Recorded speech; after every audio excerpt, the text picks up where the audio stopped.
नमस्कार सभी मित्रों को।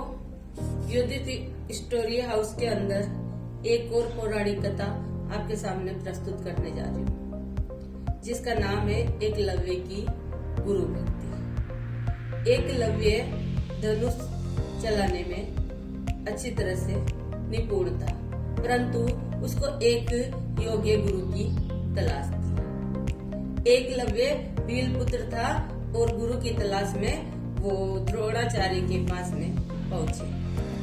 द्रोणाचार्य से कहा, हे गुरुवर, मुझे आपसे धनुष विद्या सीखनी है और आप मुझे अपना शिष्य बना लीजिए।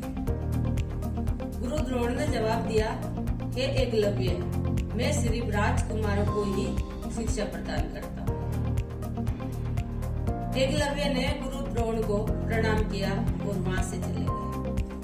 मन ही मन में गुरु द्रोण को अपना गुरु मान चुके थे।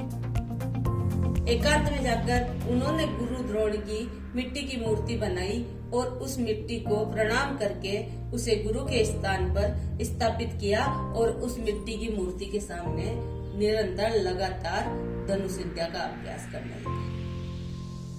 इधर गुरु द्रोण राजपुत्रों को शिक्षा देते थे, जिसमें पूरे नकुल, सहदेव सभी राजपुत्र उनसे शिक्षा ग्रहण कर रहे थे। गुरु द्रोण को ये पता था कि अर्जुन से अच्छा धनुधारी कोई नहीं हो सकता, या अर्जुन जैसा श्रेष्ठ धनुधारी कोई नहीं हो सकता। गुरु द्रोण को ऐसा लगता था। एक दिन गुरु द्रोण अपने शिष्यों की परीक्षा लेने के लिए जंगल में पहुंचे। जहां पे एकलव्य मिट्टी की मूर्ति के सामने अपनी धनुष विद्या का अभ्यास कर रहे हैं।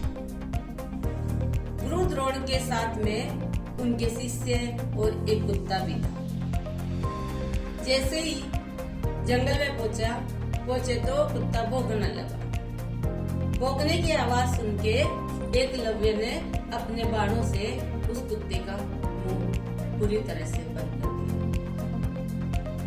गुरु द्रोण अपने कुत्ते की ये दशा देख के सोचने लगे कि मैंने तो सिर्फ अर्जुन को ही धनुर्विद्या सिखाई है, ये सबसे अच्छा धनुधर कौन है। ये सोच के गुरु द्रोण अपने शिष्यों के साथ में उस दिशा की तरफ गए जहां से कुत्ते के ऊपर बाणों की वर्षा हो रही थी। जाके देखा तो एकलव्य वहां पर अपना धनुष विद्या का अभ्यास कर रहे थे।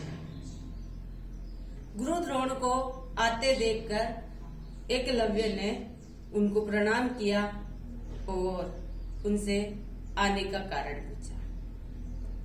गुरु द्रोण एकलव्य को देखकर मुस्कुराए और उनसे कहा कि तुमने ये विद्या कहाँ से सीखी है।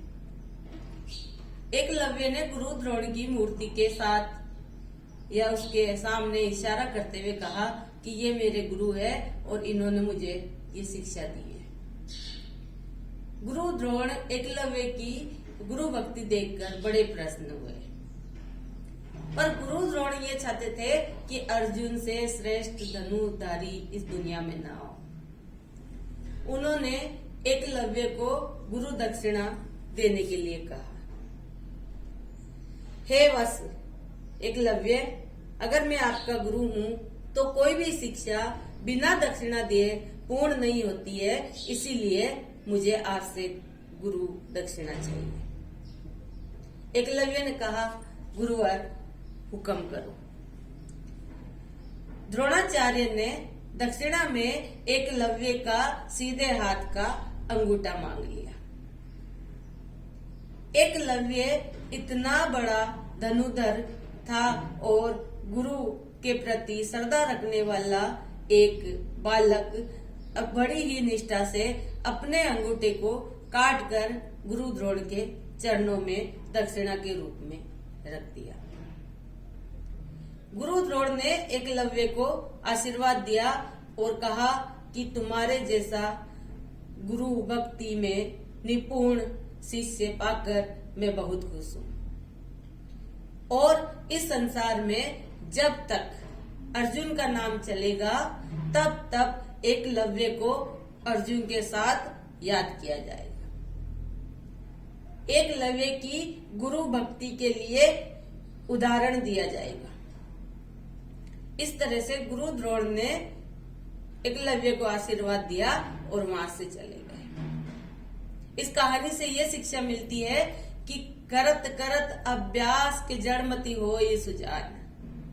बार बार अभ्यास करने से हम उस चीज में निपुण हो जाते हैं, माहिर हो जाते हैं, भले मूर्त पत्थर की क्यों ना हो।